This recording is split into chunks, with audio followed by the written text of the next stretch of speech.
And of course, the biggest talking point out of this weekend's NRL action is the fallout between Jamin Salmon and Ricky Stuart during the Panthers' win over Canberra. Now, Salmon lashed out at Raiders utility Tom Starling in about the 60th minute with his feet while he was on the ground, collecting Starling in the groin and then again in the head as he fell to the ground. And Stuart was far from impressed after the fact, and he made his infamous weak gutted dog person comments in the post game press conference.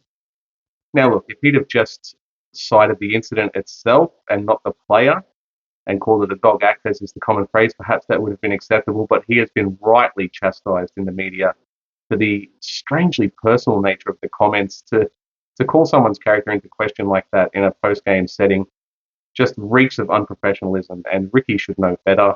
Whatever his feelings on Salmon and what Salmon has done, and despite the history between the families that clearly exists, it's a comment that didn't need to be made.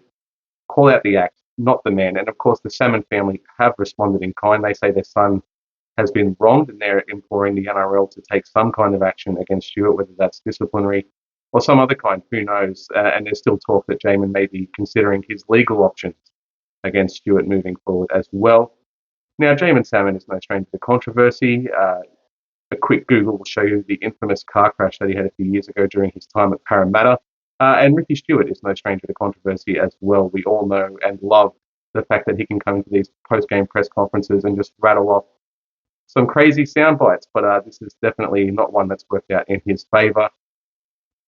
Salmon's manager, Sam Ayub, has been working closely with the player and the family, and he's gone on record saying that he's advised them not to consider their options just yet, to wait until the dust has settled. As we all know in NRL media, a lot of these stories come, they grab the attention, and they're gone within a week. And I think from there, Salmon might be in a better position to decide whether or not he wants to pursue this kind of action against Stuart. But I think one way or another, the NRL are going to be taking some kind of action against the Raiders coach. And I think it's the right move. NRL press conferences are a great opportunity to express your disappointment, but they're not the place for personal attacks and to air your dirty laundry in a public forum.